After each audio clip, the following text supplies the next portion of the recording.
आज कितनी तारीख है? जम के बोलो जरा। 9। दिन कौन सा है? सोमवार। एक शिव महापुराण की बेलपत्र शिव पुराण की एक बड़ी सुंदर कथा आती है। कुर्म पुराण की यह कथा है।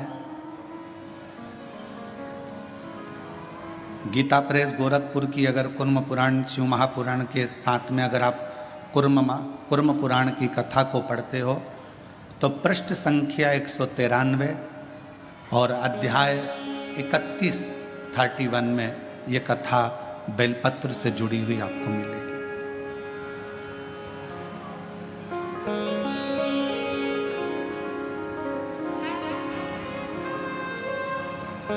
एक कथा आती है,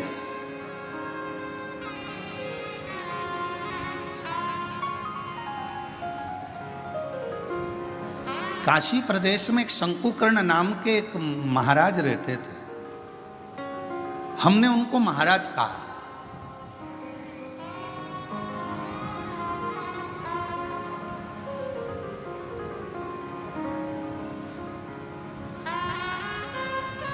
जिनके हृदय में भगवान शिव विराजमान हो और जो शिव के चरणों का दास बनकर बैठा हो, शंकर के चरणों का आनंद पा रहा हो, वो महाराज ही हो सकता। एक महात्मा, एक महाराज, एक बाबा, शंकुकर्ण नाम उनका था, काशी में रहते थे। शिव जी की भक्ति करना, भजन करना, मंत्र जाप करना, नाम स्मरण करना, पूजन करना, अर्चना करना, बस उसी में लगे रहते थे।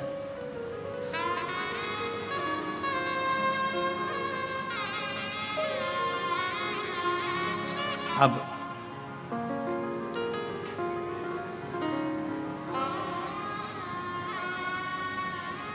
ये कथा कुर्म पुराण की भी है।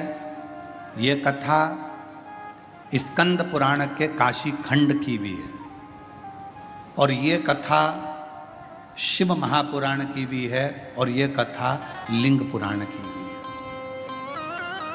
4 पुराण में से लेकर इस कथा को बांटा जा रहा है। अगर कुर्म पुराण में पढ़ोगे तो गीता प्रेस गोरखपुर की 193 नंबर पेज पर इसको पढ़ सकते हो। स्कंद पुराण को पढ़ोगे तो काशी खंड में पढ़ सकते हो। लिंग पुराण को पढ़ेंगे तो भगवान शिव के लिंगों का वर्णन में इसको पढ़ सकते हो।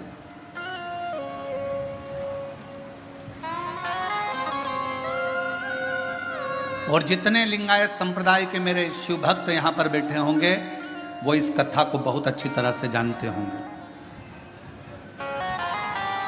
काशी प्रदेश में एक शंकुकर्ण नाम का एक व्यक्ति रहता था। उसको हमने संत की गणना में रखा। हमने उसको महाराज कहा, तपस्वी कहा, साधक कहा, उपासक कहा।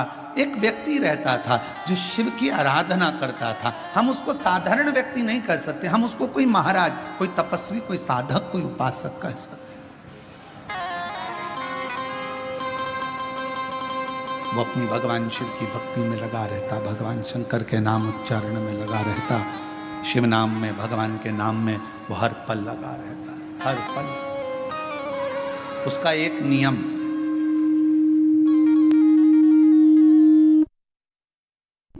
बड़ा प्रबल था।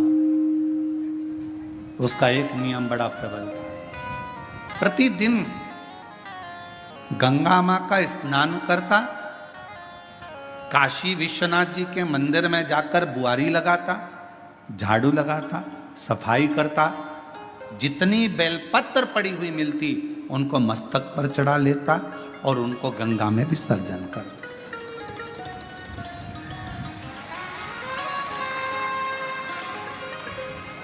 आप सभी को मालूम होगा सीहोर की विठले सेवा समिति द्वारा एक अभियान चलाया गया था, निर्माल्य विसर्जन रथ। यहां पर भी चला था, छत्रपति संभाजी नगर में भी चला।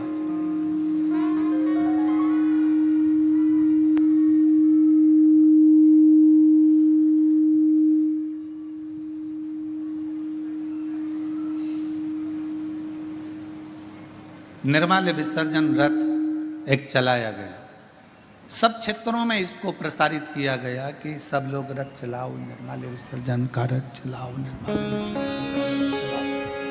सब क्षेत्रों में सभी लोगों ने मिलकर निर्माल्य विसर्जन के रथ को चलाया।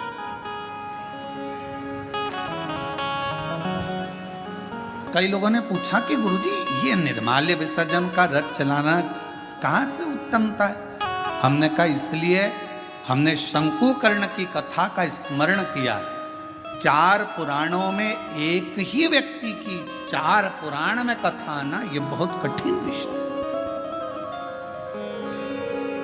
स्कंद पुराण के काशी खंड में भी ये कथा आना, कुर्म पुराण में भी कथा आना, लिंग पुराण में भी कथा आना और शिव पुराण में एक व्यक्ति शंकुकर्ण की कथा 4 पुराण में आना और केवल एक ही काम करा है शंकुकर्ण ने। वो काम था विश्वनाथ जी के मंदिर में जितनी भी बेलपत्र चढ़ती थी, जितनी भी निर्माल्य चढ़ती थी, भगवान जितनी भी बेलपत्र चढ़ती थी, जितनी भी निर्माल्य चढ़ती थी, वो सारी बेलपत्र निर्माल्य को भरता, मस्तक से लगाकर प्रणाम कर कर उसे गंगा जी में विसर्जन कर देता। नियम था उसका।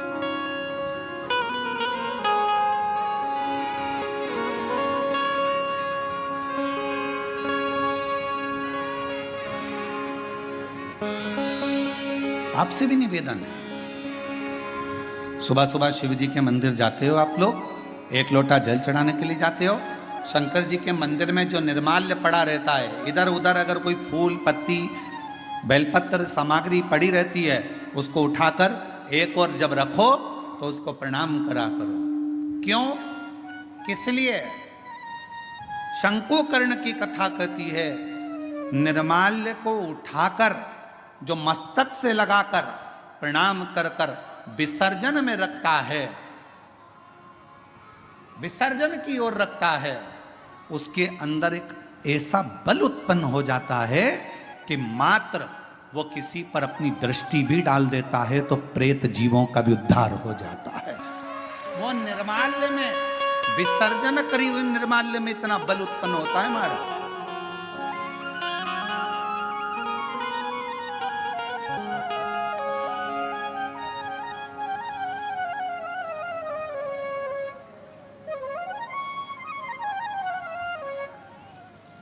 उठाया, सिर से लगाया, प्रणाम करा, नमन करा, प्रणाम कर कर विसर्जन में रखा। शंकुकर्ण गंगा जी का स्नान करता, विश्वनाथ का मंदिर का बुआरी लगाता, सफाई करता, निर्माल्य उठाता, विसर्जन में रखता। समय बीत गया। एक बार शंकुकर्ण गंगा जी का स्नान कर कर निर्माल्य विसर्जन कर कर आ रहा था तो क्या देखता है कि एक दुबला पतला सा, जिसकी केवल हड्डियां हैं, कहीं कहीं पर उसके मांस है और शरीर के नेत्र बड़े विशाल हैं, दांत बहुत बाहर निकले हुए हैं, बड़े बड़े कान है, शीश बहुत बड़ा है। उसको देखकर आश्चर्य हुआ उसे, ये कौन है, ये है कौन? उसको बड़ा आश्चर्य। शंकुकर्ण ने थोड़ी देर तक उसको देखा। बेलपत्र शिव महापुराण की कथा बेजापुर में चल रही है। पूरा विश्व, केवल भारत देश ही नहीं विदेश के लोग भी इस शिव महापुराण की कथा का बहुत समय से इंतजार कर रहे थे कि एक बार बेलपत्र शिव पुराण सुनने को मिले, और वो कथा बेजापुर वालों को मिली। बहुत ध्यान से सुनना इस कथा का, एक एक कथा के क्रम को श्रवण करिएगा जरा। बेजापुर की जो कथा चल रही है बेलपत्र, यह कोई साधारण कथा नहीं।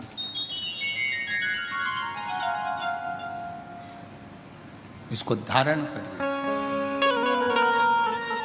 बड़े बड़े कान हैं, बड़ा शीश है, बड़ी आंखें हैं, चेहरे पर तो मांस था, छाती पर से मांस हट गया, कंकाल दिख रहा था, चमड़ी नहीं थी, केवल हड्डी थी।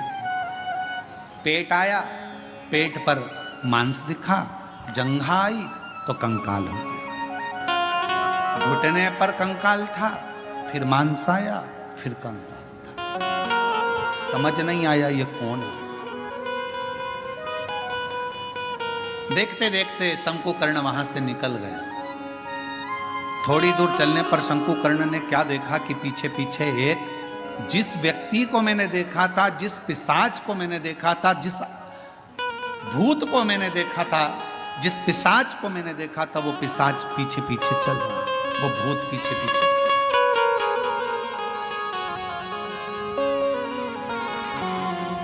चलते चलते चलते चलते कुछ दूर पर शंकुकर्ण ने पलट कर देखा कि वो पिशाच मेरे पीछे चल रहा। प्रणाम कर कर पूछा कि क्या बात है, क्या हुआ, आप कौन हैं?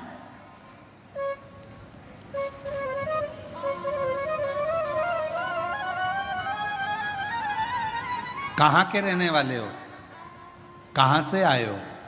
मैं आपको पहचानता नहीं हूं, आप कौन हैं? आधा शरीर आपका मांस है, आधे शरीर में कंकाल है, आधे शरीर में मांस है। उसने कहा कि मैं पिशाच हूं और मैं एक ब्राह्मण था। मेरा जन्म एक ब्राह्मण के घर में हुआ था, मैं ब्राह्मण के घर में पैदा हुआ था, मैं ब्राह्मण। पर ब्राह्मण होने के बाद मैं अपना कर्म तो करता, पर कर्म करने के साथ में मैं अपने इष्ट पर, भगवान पर, ईश्वर पर भरोसा नहीं करता, केवल अपने परिवार का भरण पोषण करता, केवल।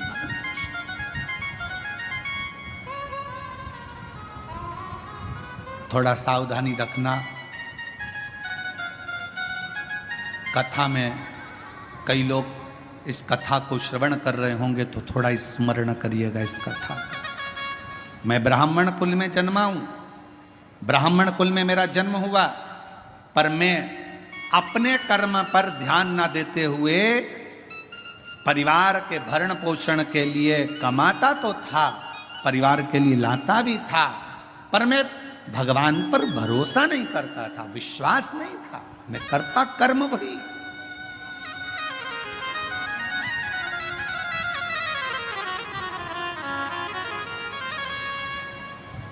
शिव महापुराण की कथा कहती है,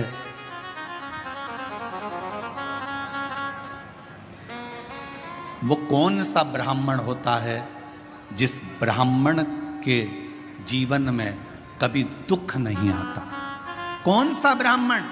तो कहा ब्राह्मण वो श्रेष्ठ है जो भगवान की पूजन करने के लिए यजमान के घर पर तो गया है, पूजन भी कर रहा है, यजमान के दरवाजे पर जाकर, यजमान के घर पर जाकर या मंदिर, देवालय, शिवालय में भगवान की आराधना कर रहा है, और साथ में गणेश की वंदना करी, गणेश का स्मरण करा, माँ गौरा की पूजन करी, पंच लोकपाल की पूजन करी, षोडश मातृका की पूजन करी, नवग्रह देवता की पूजन करी, भद्रमंडल की पूजन करी, पितृमंडल की पूजन करी, सारे देवताओं की पूजन कर रहा है। जजमान जितनी श्रद्धा, जजमान जितनी भक्ति उन मंडलों के प्रति रखता है, उससे 4 गुना ज्यादा विश्वास, भक्ति ब्राह्मण के अंदर उन देवताओं के प्रति होना चाहिए। तो वो देवता कभी कहीं धोखा नहीं खाता, वो ब्राह्मण बढ़ता चले जाता। अपने विश्वास पर, अपने भरोसे।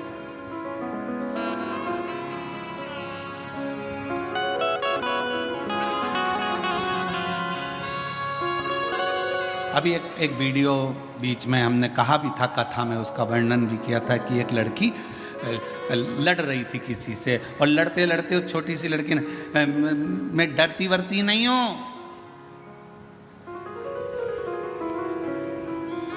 मेरा भरोसा है मेरे महाकाल पर, मेरा भरोसा है मेरे महादेव पर।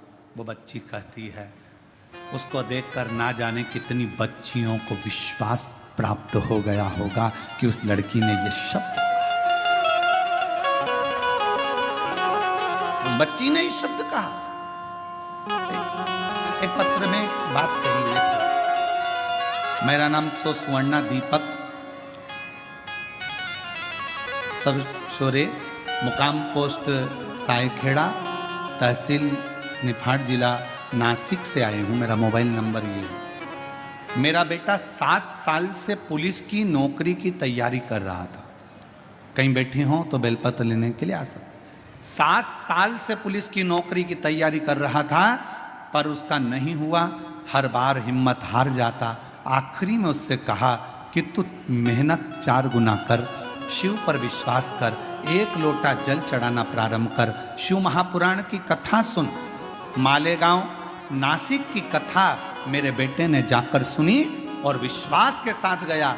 उसके मन में यह भरोसा आ गया कि मैंने पंडाल में बैठकर कथा सुनी है और मेहनत 4 गुना करूंगा तो मेरा बाबा मेरी नौकरी लगाएगा। और बाबा की कृपा से मेरे बेटे का 2024 में आषाढ़ के महीने में शिवरात्रि पार्थिव का पूजन भी किया और शिव जी की कृपा से आज मेरे बेटे की पुलिस में नौकरी लग गई, जिसका मैं फोटो भी लगा रहा हूं, जिसका मैं फोटो भी लगा रहा हूं। क्या था सामने? एक विश्वास। क्या था सामने? एक भरोसा, एक दृढ़ता। मेरी जीजियों, मेरे जीजाओं, मेरी बेटियों, बेटाओं, मेरी माताओं, मेरे भाई, मेरे पिता तुल्य बुजुर्गजन, आप सबसे एक निवेदन जरूर करूंगा कि शिव महापुराण की कथा में दुनिया के लोग चाहे तुमसे कितनी बार भी कह दें कि कथा में चलो, कथा में चलो, मत आना। कब तक? जब तक तुम्हारा दिल ना बोले। दिल बोले तो एक दिन भी मत रुकना, कथा में चलो। शायद दुनिया का एक महाराज होगा ये सियोर वाला जो तुमको कथा में आने के लिए मना करता है। मत आना कथा में। कब तक? जब तक तुम्हारा दिल ना बोले। जिस दिन तुम्हारा दिल बोल जाए और तुम्हारे अंदर ये विश्वास आ जाए, मैं पंडाल में बैठकर कथा सुनूंगी और 3 महीने में मेरा ये काम होगा, तब आ जाना, बाबा कर। बस हो तो अब मानो तो मैं गंगा मां हूं, ना मानो तो बहता साथ रह गए मेरा शंकर।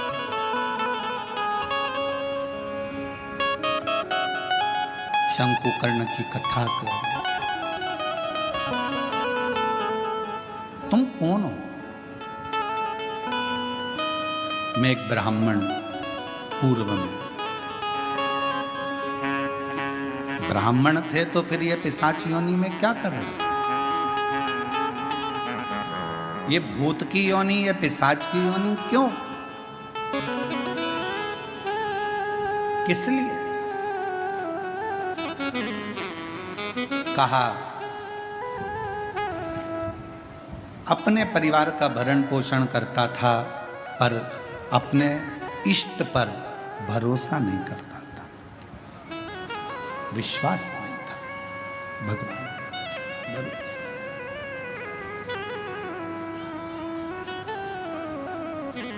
फिर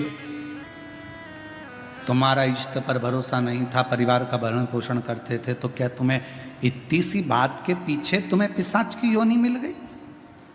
तुम भूत की योनि प्राप्त कर लिए? इतनी सी बात नहीं।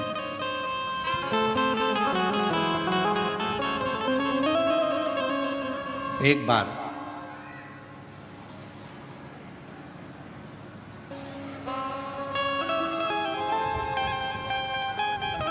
मैं एक देव स्थान पर दर्शन के लिए गया, अपनी अर्धांगिनी को लेकर, बच्चों को लेकर। अर्धांगिनी और बच्चों ने जिद करी तो मैं उनको लेकर एक देव स्थान पहुंचा। और उस देव स्थान पर पहुंचने के बाद वहां पर मुझे प्रसाद दिया गया। उसी प्रसाद में रखकर एक बेलपत्र मुझे दी गई।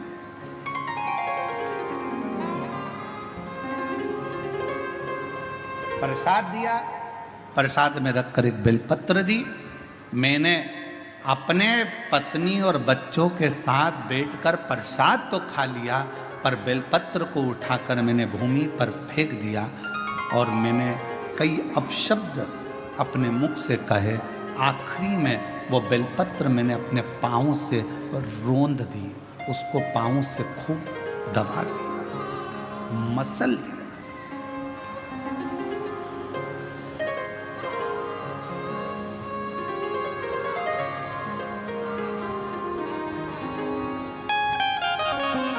एक बेलपत्र दी गई थी।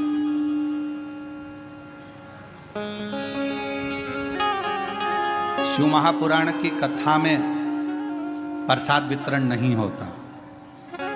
शिव महापुराण की कथा में आपको कोई गिफ्ट, कोई सामान यहां से नहीं दिया जाता। शिव महापुराण की कथा में अगर दी जाती है तो केवल एक बेलपत्र दी जाती है। क्यों? क्योंकि हमारा शास्त्र कहता है, पद्म पुराण कहती है, अग्नि पुराण कहती है, नर्मदा पुराण कहती है, देवी भागवत कहती है, स्वयं विष्णु पुराण कहती है, स्वयं बरहा पुराण कहती है, वामन पुराण कहती है। एक बेलपत्र अगर किसी को दी जाती है तो 1.25 मन सोने के सिंहासन पर बैठे हुए शालिग्राम का दान करने के बराबर एक बेलपत्र का दान माना। एक बेलपत्र का दान 1.25 मन सोने के बराबर माना गया है।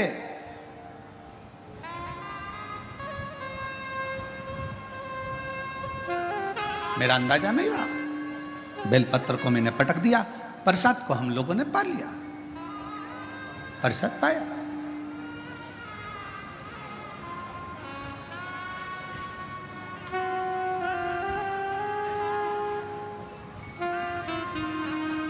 पैर को हमने बैठे बैठे अपने पांव से रोन दिया। समय निकला, मेरे प्राण छूट गए, मर कर गया। सामने यम की केत पर चढ़ा। जिस समय मेरे प्राण छूटे, यम के दूत मुझे दिख रहे हैं और यमराज के दूत मुझे पकड़कर लेकर जाना चाहते थे। उन्होंने मेरे ऊपर रस्सा डाला, पकड़ने के लिए खींचना चाहा, पर उनके हाथों से रस्सा छूट गया। मैं समझ नहीं पाया ये कैसा नजारा है कि यम के दूतों से मैं पकड़ा नहीं पा रहा हूं, यम के दूत मुझे नहीं पकड़ पा रहे, यमदूत मुझे नहीं पकड़ पा रहे। ये कैसा नजारा। मैं जान, मेरी बेजापुर की जीजियों जी जाओ, वो ब्राह्मण कहता है मुझे समझ में नहीं आया, मेरे प्राणों को ऐसे ही जाना पड़ा, बिना बंधन के मैं जा रहा था, मेरे प्राण छूट चुके थे, मुझे लेकर यम की कैद में पहुंचे। तब यमराज तुरंत उसी समय पर यमराज ने चित्रगुप्त महाराज को बुलाया और चित्रगुप्त महाराज को बुलाकर कहा, महाराज जी बताओ, इसकी लेखनी देखो, इसका कर्म देखो और लेखनी देखकर बताओ कि आखिर ना इसे यम हाथ लगा पा रहा है, ना इसे यमदूत हाथ लगा पा रहे हैं। आखिर चित्रगुप्त महाराज जरा देखकर बताओ कि इसको ना यम छू पा रहे हैं, इसको ना यम के दूत छू पा रहे हैं, आखिर ऐसा क्यों हो रहा है। तब चित्रगुप्त महाराज ने कहा, इसने जिंदगी में भले ब्राह्मण के घर में जन्म लिया पर कोई अच्छा कर्म नहीं करा, परिवार का पत्नी और बच्चों में ही रमा रहा, कभी ईश्वर का स्मरण नहीं कर पाया, कभी कोई दान, कोई पुण्य नहीं कर पाया। आखिरी में एक मौका मिला था मरने से पहले, इसके हाथ में प्रसाद के रूप में बेलपत्र भी आई और बेलपत्र को इसने जमीन पर फेंक दिया, पांव से रौंद दिया। एक पुण्य इसके हाथ में लगा, वो कौन सा था? इसने प्रसाद की बेलपत्र को, मात्र प्रसाद की बेलपत्र को अपने हाथों से छू लिया था, केवल प्रसाद की बेलपत्र को छुआ था और प्रसाद की बेलपत्र को छुआ, इसलिए इसको यमदूत नहीं छू पाए, इसको यमराज नहीं छू पाए, इसको स्वतः ही जाना। चित्रगुप्त महाराज कहते हैं, महाराज इसने बेलपत्र का स्पर्श किया, बेलपत्र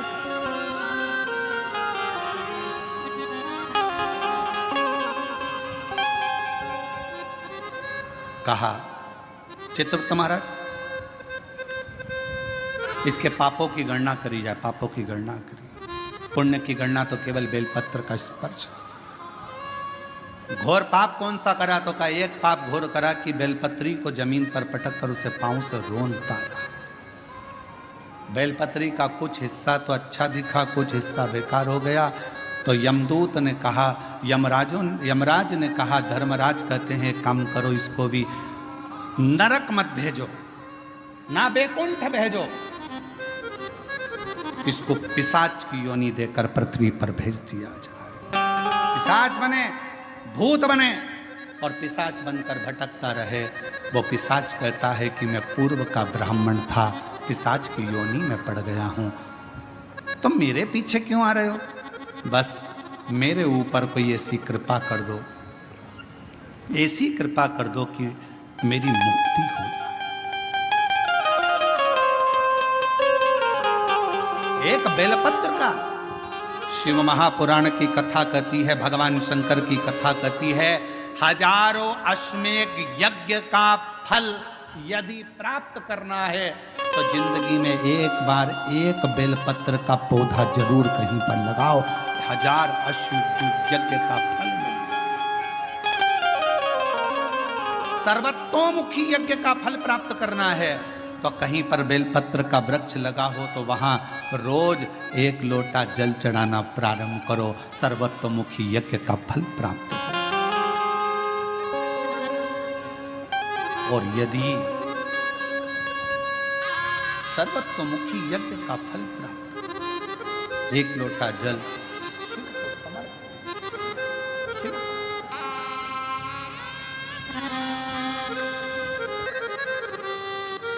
अश्वमेध यज्ञ का फल चाहिए, 1000 अश्वमेध यज्ञ का फल प्राप्त होता है एक बेलपत्र का वृक्ष लगाने पर।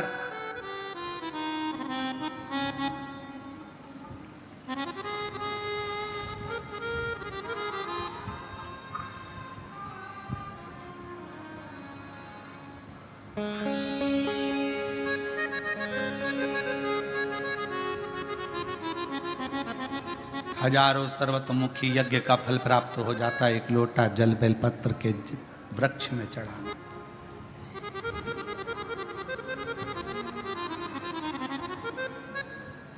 और शिव पुराण की कथा कहती है, हजारों विष्णु यज्ञ, सोम यज्ञ, हजारों रुद्र यज्ञ, हजारों देवी यज्ञ, हजारों सिद्धि यज्ञ, सारे यज्ञों का अगर पुण्य फल प्राप्त करना है तो 3 वृक्ष ऐसे हैं जिन वृक्ष की त्रिवेणी में अगर एक बार भी अगर मौका लग जाए इन 3 वृक्षों का स्मरण करने में, पहले नंबर का बेलपत्र का वृक्ष, दूसरे नंबर का पीपल का वृक्ष, तीसरे नंबर पर है महाराज भगवान देवाधिदेव महादेव की कृपा से शमी का वृक्ष। अगर कहीं योग से बन जाए, आप रास्ते से निकल कर आ रहे हो, कहीं पीपल का पेड़ मिल गया, जल चढ़ाया, बेलपत्र मिल गया, शमी पेड़ मिल गया, जल समर्पित कर दिया, जल समर्पित करते करते आप अगर कहीं 3 वृक्षों पर आ रहे हो तो हजारों सिद्ध यज्ञ के फल प्राप्त हो।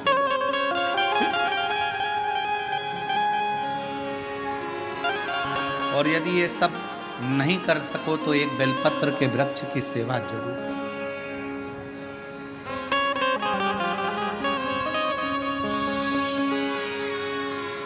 एक संकल्प लो, आप और हम सब मिलकर उसको पूरा करें।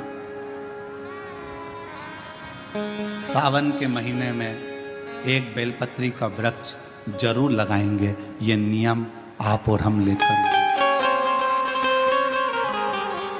लगाओगे? जम के तो बोलो, पक्का? बकरी खाए वैसा तो नहीं है? नहीं ना? संभालोगे उसको, प्रयास करोगे ना? ऐसी जगह लगाना जहां तुम उसको देखते रहो, संभालते रहो, उसको बढ़ाते रहो। हमसे ये मत पूछना कि पेड़ कहाँ लगाएं, मंदिर में लगाएं, रोड पर लगाएं, किनारे पर लगाएं, शमशान में लगाएं कि कहाँ लगाएं। जहां तुम्हारा दिल कर जाए वहां पेड़ लगाना, पर तुम्हारी निगाह में रखना उसको कि वो बड़ा हो जाए, छाया दे, दुनिया का भरण पोषण करे, दुनिया के ऊपर कृपा की छाया लगाओ।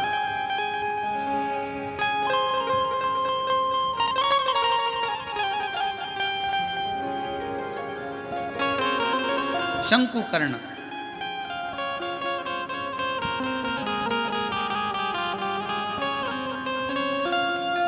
निर्माल्य विसर्जन करते थे प्रणाम कर कर, उन पे शिव की कृपा थी इसलिए उन्होंने पिशाच को देख लिया। नहीं तो कोई पिशाच देख पा रहा? भूत को कौन देखे, पिशाच को कौन देखे? कहा निर्माल्य विसर्जन करने वाले के अंदर एक अलग से बल उत्पन्न हो जाता है, जो जिस पर दृष्टि दे दे तो उसका कल्याण कर देता है। विसर्जन करने वाले पर इतना बल उत्पन्न हो जाता है कि किसी पर दृष्टि दे उसका उद्धार कर। शिव गुरु से क्या कहते हैं? जब हम शंकर की आराधना करने वाले, शिव की उपासना करने वाले किसी गुरु के पास जाते हैं तो गुरु जी के पास जाकर हम ये नहीं कहते कि हमारे सिर पर हाथ रख दो। शिव की आराधना करने वाले, शंकर की उपासना करने वाले गुरु से हम ये नहीं कहते कि मेरा कल्याण कर दो। शंकर की आराधना करने वाले शिव गुरु से हम एक बात कहते हैं, गुरु जी बस एक काम करो, हमको एक बार देख तो लो, क्योंकि गुरु की दृष्टि ही मिल गई तो उससे हमारा कल्याण निश्चित। देखो तो वो एक गीत गाया बहुत पहले का, आप लोगों के याद होगा, आ बैठ मेरे पास तुझे देखता रहूं,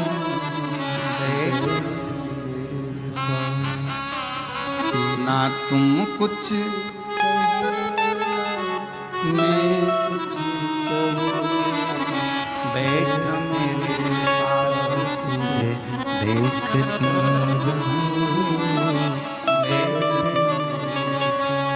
शिव कथा कर रही है अपने गुरु के सम्मुख में, शिव गुरु की साक्षी में। कोई शंकर की आराधना करने वाला, शिव की उपासना करने वाला, शंकर का स्मरण करने वाला, शंकर का मंत्र जाप करने वाला कोई सतगुरु तुमको मिल जाए, बस इतना कह देना, गुरुदेव एक बार बस देख लो, उतने में हमारा कल्याण है। आपकी दृष्टि पड़ गई, ये निश्चित है कि मेरा कल्याण हो।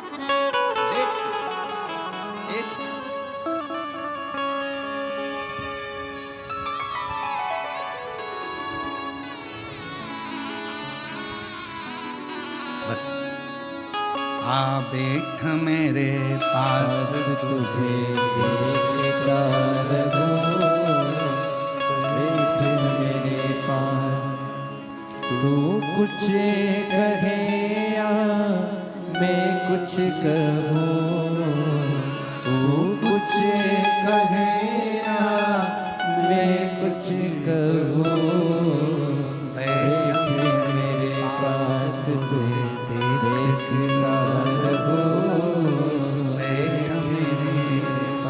हम शिव के पास जाकर बैठे, शिव हमें देखे, हम शिव को देखें, उसकी आराधना।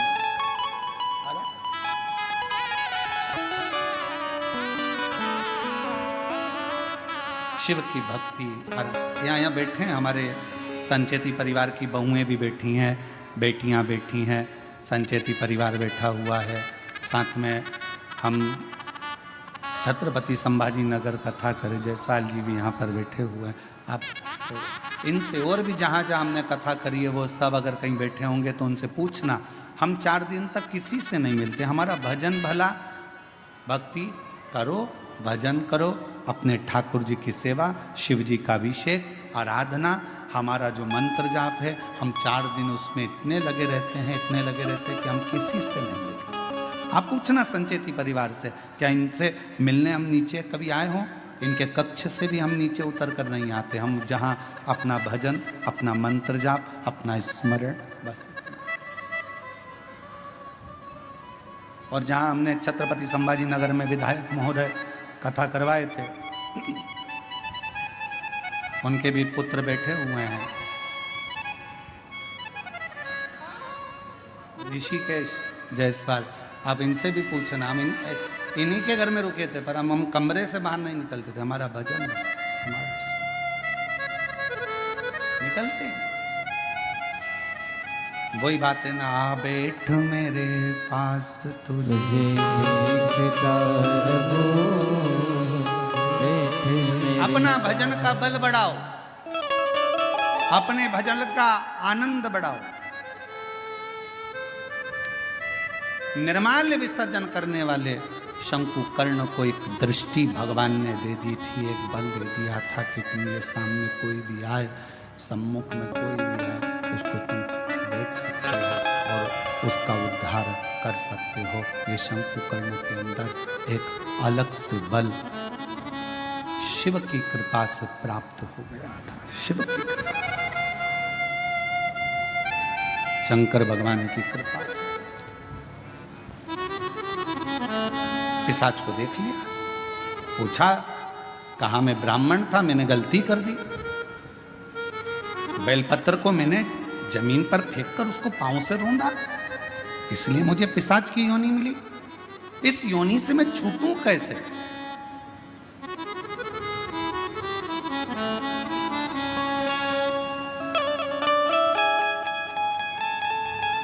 कैसे छूटूं? कोई इसका उपाय है?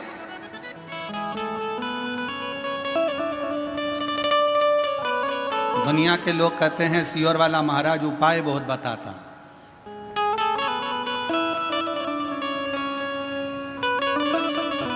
रामचरितमानस को उठाकर देखिए, जब दशरथ जी के घर में संतान की प्राप्ति नहीं हुई तब उन्होंने गुरु जी के पास जाकर उपाय पूछा था कि कोई।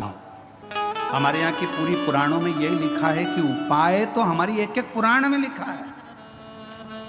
भगवान कृष्ण के घर में जब संतान नहीं हुई, 16,108 रानियां हो गईं, संतान का सुख नहीं हुआ, तब भगवान स्वयं गुरु बाबा के कहने पर, गर्गाचार्य बाबा के कहने पर उनसे निवेदन करा, मेरे घर में औलाद नहीं, संतान नहीं, कोई उपाय बताओ। कहा एक एक रानी के साथ में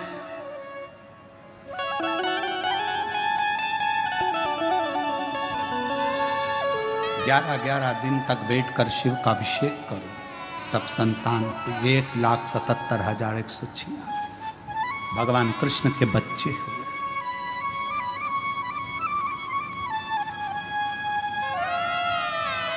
लोग कहते हैं सियोर वाले महाराज जी उपाय बताते रहते हैं, उपाय क्यों ना बताएं? हमारी पूरी पुराण उपाय में, पूरी शास्त्र हमारे उपायों में। हम कौन सा उपाय करें जिससे हमको ये फल मिल जाए? और केवल वही तक नहीं, अगर डॉक्टर के पास जाओगे तो डॉक्टर भी आपको कोई ना कोई उपाय जरूर बताएगा। देखो वजन बढ़ रहा है, 10 किलो वजन कम करना है, मॉर्निंग वॉक करो। उपाय बताया कि नहीं बताया? वजन बढ़ रहा है, शाम का खाना सोने से 2 घंटे पहले खाओ, वजन बढ़ रहा है। बोलो डॉक्टर ने उपाय बताया कि नहीं बताया? डॉक्टर ने कहा रात्रि के सवेरे का खाना डट के खाओ, पर रात्रि का खाना हल्का खाओ। डॉक्टर ने 84 बोल सही है कि गलत? उपाय बताया कि नहीं बताया? उपाय डॉक्टर भी बताता है कि तुम्हारा वजन बढ़ रहा है, ये उपाय करना, ऐसा करना, वैसा करना। तो जब डॉक्टर उपाय बता रहा है, इंजीनियर के पास जाओगे, क्यों साहब हमारा मकान थोड़ा सा गड़बड़ हो रहा है, कोई उपाय बताओ।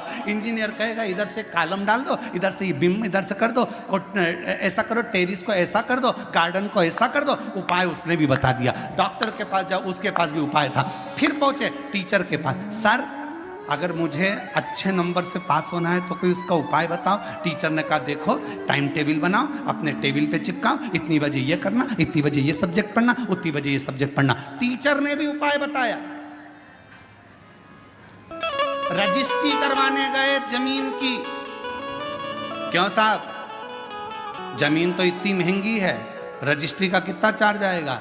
थोड़ा कम ज्यादा में करना हो तो क्या करना पड़ेगा? उसने भी उपाय बता दिया, ऐसे करना, इसको तुम ऐसे में करना, उसको तुम खेती में कर लेना, इसमें तुमको ऐसा फायदा हो जाए। उसमें भी उपाय। और नाम धर रहा है प्रदीप मिश्रा जी, उपाय बताते हैं।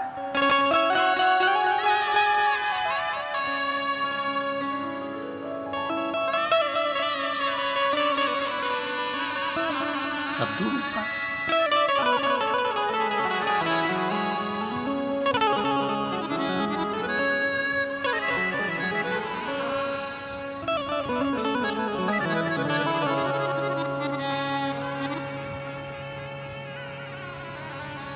पर कोई कोई तो बदनाम ही रहता है, ये पक्का।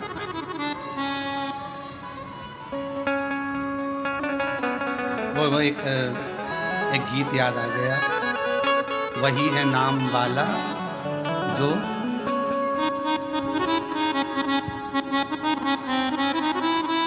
वही है नाम वाला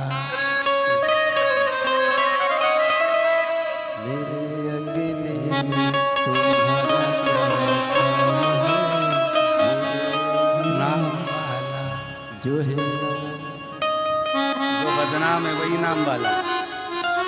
अब स्मरण, ठीक है, शिव भक्ति है, भगवान का भजन है। दृष्टि दी है शंकुकर्ण को, शंकुकर्ण ने पिशाच को पहचान लिया तो कहा अब मैं क्या बताऊं तुमको कि तुम्हारा मुक्ति का उपाय कौन सा है, क्या उपाय बताऊं। और शिव पुराण कहती है, कुर्म पुराण कहती है, स्कंद पुराण का काशी खंड कहता है, स्वयं लिंग पुराण कहती है, उपाय बताया गया। शंकुकर्ण ने कहा मैं तुमको एक उपाय बताता हूं, सुनो। इस काशी की भूमि पर शंकर भगवान का एक गण रोज आता है। शिव जी का एक गण है जिसका नाम है कपर्दी, शिव का गण।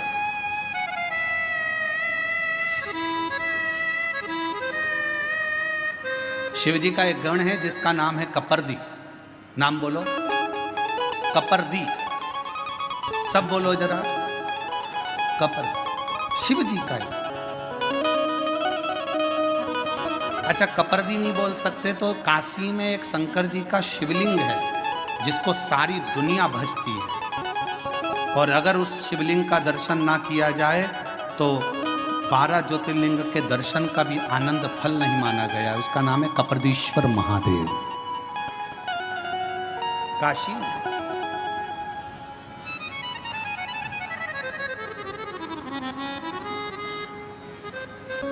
पिशाच मोचन कुंड के पास में कपर्दीश्वर महादेव विराजे। कौन कौन ने दर्शन किए हैं, कभी आप लोग काशी गए होंगे, करें आप लोगों ने दर्शन, प्रणाम, आपको बहुत बहुत नमन है। अगर आप लोगों ने कपर्दीश्वर महादेव पिशाच कुंड के, पिशाच मोचन जो कुंड है काशी में, बस उसी के तट पर विराजमान है मेरे कपर्दीश्वर महादेव।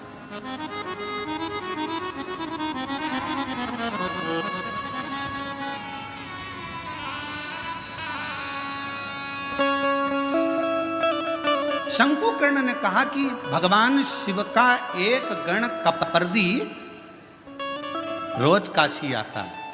कपर्दी का काम क्या है? शंकर भगवान के अलग अलग गण है। नंदी का काम है शिव जी को ले जाकर घुमा कर लाना, भृंगी का काम कुछ है, श्रृंगी का काम कुछ है, सारे गणों का अपना अपना काम है। कपर्दी गण का काम था शंकर भगवान की जटा को संवारना, शिव जी की जटा को संवारने का काम कपर्दी का था।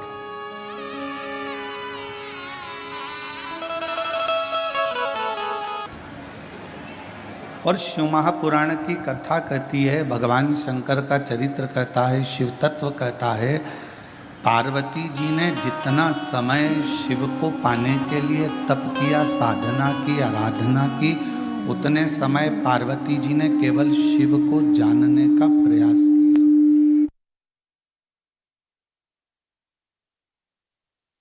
उतना समय केवल पार्वती जी ने भगवान शंकर को जानने का प्रयास किया, शिव को पहचानने का प्रयास किया। क्योंकि विवाह होने के बाद में अगर आप लड़के के बारे में कहीं से खबर उठा रहे हो कि वो लड़का ऐसा है या लड़का वैसा है, या लड़का ऐसा या लड़की ऐसी है, लड़का वैसा, तो वो श्रेष्ठता नहीं,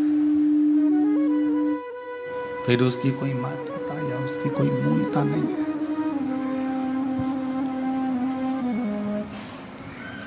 पार्वती जी ने घोर तप कर कर शिव को जानने का प्रयास किया। अब आप आज के जमाने में तप नहीं कर सकते तो कम से कम तपास तो कर सकते हो।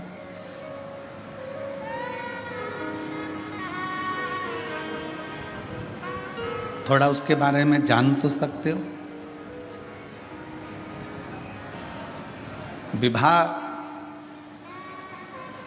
कई माता पिता कहते हैं मेरी लड़की बड़ी हो गई, 28 साल की, 27 साल की, 26 साल की, 25 साल की, 24 साल की, 23 साल की, 22 साल की हो गई, और अब हम उसके लिए लड़का देख रहे हैं, कोई लड़का नहीं मिल रहा है उसको।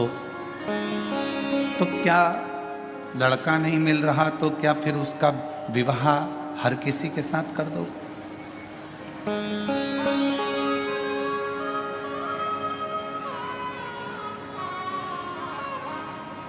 यही लड़के के साथ में भी है। लड़के के लिए लड़की देख रहे हैं, जम नहीं रहा, बहुत प्रयास कर लिया, कोई जमता नहीं, तो फिर क्या हर किसी के साथ में विवाह कर दो?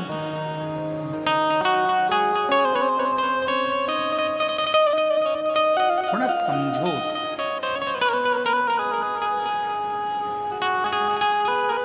थोड़ा उसके बारे में जानने का प्रयास करो।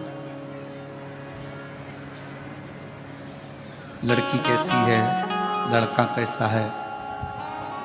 शिवजी और पार्वती जी के मंगल विवाह में ये सबसे बड़ा कार्य रहा कि शंकर जी ने पार्वती के बारे में पता करा और पार्वती जी ने शिवजी के बारे में पता करा।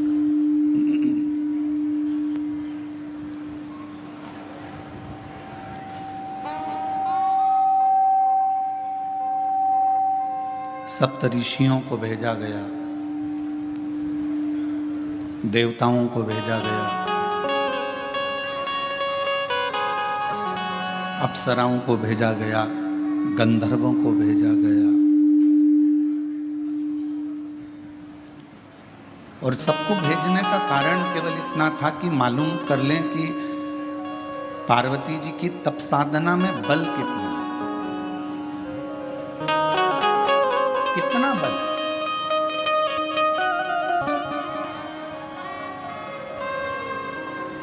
कई लोग कहते हैं गुरुजी हमने एक बार पशुपति व्रत कर लिया, हमने 2 बार पशुपति व्रत कर लिया, हमने 3 बार पशुपति व्रत कर लिया।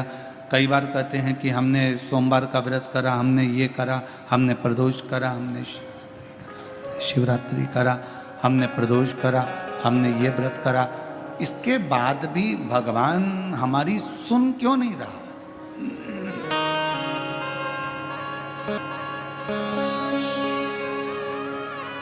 आप आए नहीं और सुबह हो गई, मेरी पूजा की थाली धरी रह गई। आप बात बताते नहीं कि आने में क्यों देरी हो गई, कारण क्या है?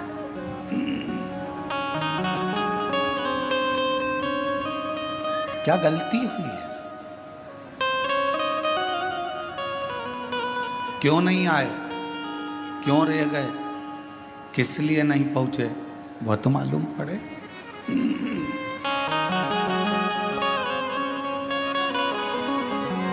उसका तो स्मरण रहे कम से कम। पशुपति व्रत करने के बाद भी आपका अगर कार्य नहीं हुआ, प्रदोष करने के बाद भी कार्य नहीं हुआ, रोज 1 लोटा जल शिव जी को समर्पित कर रहे हो तो कार्य नहीं हुआ, तो ये थोड़ा समझना पड़ेगा, थोड़ा जानना पड़ेगा कारण क्या।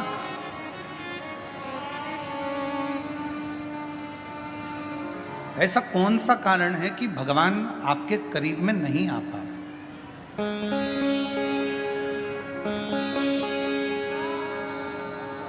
मतलब हमारी परीक्षा हमारा शिव अपने करीब में लाने के लिए बहुत ले रहा है, बहुत, और होगा। मैंने तेरे ही भरोसे बाबा, तेरे ही भरोसे हवा विच उड़ती जावांगी, बाबा डोर तो छड़ी ना मैं कटी जावांगी। भोले मैं तेरी पतन शंभो, मैं तेरी पतन हवा बिच उड़ती जावांगी बाबा डोर हर तो छड़ी नामे मैं कटी जावांगी भोले मैं तेरी पतन शंभू मैं तेरी पतन। हमारी परीक्षा हो रही है, उस परीक्षा में एक ना एक दिन पास जरूर हो। लगे रहना शिव की भक्ति में, भजन में, स्मरण में, नाम कीर्तन में, मंत्र जाप में लगे रहना, छोड़ना नहीं। भगवान का नाम, भगवान का मंत्र जाप, भगवान का स्मरण छोड़ना नहीं।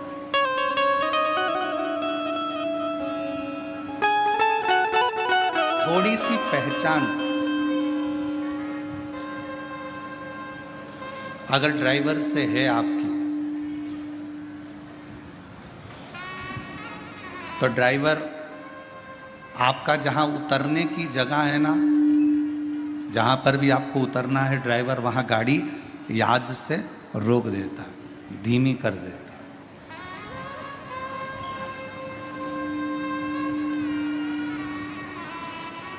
यदि थोड़ी सी भी पहचान आपकी ड्राइवर से है तो ड्राइवर गाड़ी को थोड़ा धीमा कर देगा। थोड़ी सी पहचान यदि आपकी बैंक में है तो वहाँ आपको लाइन में खड़े होने की ज़रूरत नहीं है। पहुँचते से ही स्लिप दीजिए, बैंक का मैनेजर, बैंक में कार्य करने वाला व्यक्ति आपका कार्य तुरंत कर देगा। थोड़ी सी पहचान ड्राइवर से है तो गाड़ी रुक जाती है, बस रुक जाती है, और थोड़ी सी पहचान बैंक में है तो आपको लाइन में खड़े होने की ज़रूरत नहीं पड़ती। थोड़ी सी पहचान आपकी विद्युत विभाग में है तो वहाँ भी आपको घंटों खड़े होने की ज़रूरत नहीं है। थोड़ी सी पहचान आपकी अगर किसी मंत्री से है तो आपको उसके दरवाजे पर खड़े होने की ज़रूरत नहीं है।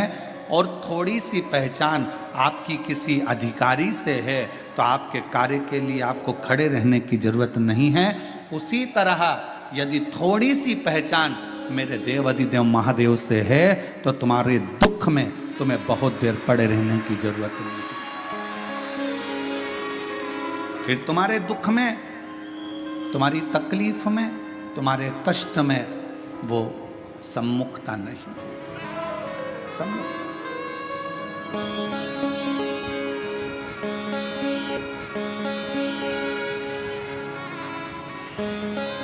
बनाओ। ड्राइवर से पहचान बनाई तो ड्राइवर ने बस को रोक दिया।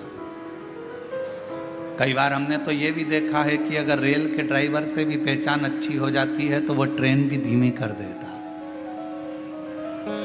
1-2 मिनट के लिए, 2-4 सेकंड के लिए ट्रेन तुम्हारे लिए ज़्यादा रोक देता है। अरे अपनी पहचान वाली चढ़ रही है, बेचारी धीमी धीमी चढ़ती है। छत्रपति संभाजी नगर में ट्रेन अगर आएगी तो मैं तुम्हारे लिए थोड़ा धीमा कर दूंगा, 1-2 सेकंड आप थोड़ा उतर लेना, चढ़ लेना, ऐसा करो।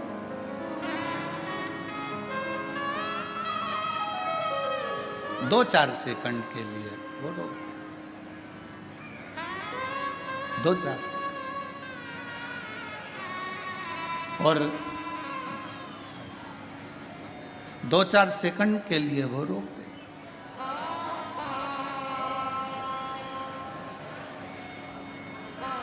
अब जरा विचार करिएगा कि थोड़ी सी पहचान ड्राइवर से हो गई तो थोड़ा ट्रेन भी रुकी, गाड़ी भी रुकी, बस भी रुकी।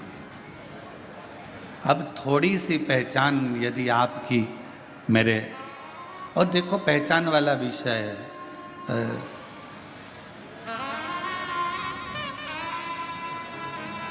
कई माताओं ने तो अपने रिश्तेदार को फोन लगाया होगा,